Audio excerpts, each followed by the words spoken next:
हाय, hello, नमस्कार.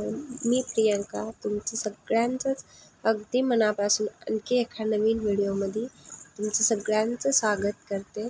तर आज आपण झटपट आणि पटकन होणारी लहान मुलांच्या डब्याला पटकन आपल्याला अशी भाजी करता येणारी बघणार आहोत. अगदी 2 मिनटात ही भाजी होती. तर मी इथे एक कांदा घेतलेला आहे आणि तो मोठा कट करून घेतलेला आहे. तो मी बघितला आहे कशाप्रकारे मी कट केलेला आहे तर. आणि आपण हा बटाटा आहे ना, हा मी उकडलेला घेतलेला आहे. तुम्ही उकडलेला नाही घेतला तरी चालेल. असा घेतलेला साधा तरी घेतला ना तर चिरून घ्यायला 1 मिनिट आणि भाजी करायला आपण 1 मिनिट. लहान मुलांच्या टिफिनसाठी आपण अगदी 2 मिनटात ही भाजी बनवून घेऊ शकतो. आणि मुलांनाही सगळ्यात मला तर वाटतं मुलांना बटाट्याची भाजी खूप आवडते आणि मुलेसुद्धा आवडीने खातील आणि चवदार पण लागते. तर इथे मी बटाटा मोठा आकाराचा चिरून घेतला आहे.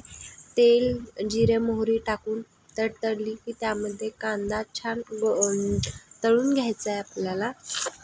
कांदा छान तळून झाला की आपल्याला मोठा बटाटा घेतलेला आहे ना, पण तो शेवटला घालायचा आहे आपल्याला. त्यामध्ये 1 चम्मच तुम्ही तिखट तुमच्या चवीनुसार घालू शकता. माझा मुलगा तिखट खातो म्हणून थोडंसं घातलेलं आहे. आणि थोडंसं तिखट घालायलाच पाहिजे, कारण मुलांना पण तिखट खायची सवय लागली पाहिजे आत्तापासून.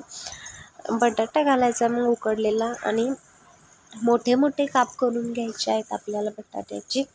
आणि नंतर मग बटाटा आपल्याला यामध्ये मॅश पण करू शकता किंवा तुम्ही तुमच्या मुलाच्या आवडीनुसार त्याला तडका देऊ शकता, काहीही करू शकता. चवीनुसार मीठ घालायचं आहे. उकडलेला बटाटा असल्यामुळे मला जास्त वेळ त्याला शिजून घ्यावं लागलं नाही, लगेच तो होतो. खूप छान लागते ही भाजी. लहान मुलाला, प्रत्येकच मुलाला आवडते. कसा वाटला व्हिडिओ नक्की कमेंट करून सांगा. आवडला असेल तर लाईक, शेअर, सबस्क्राईब करायला विसरू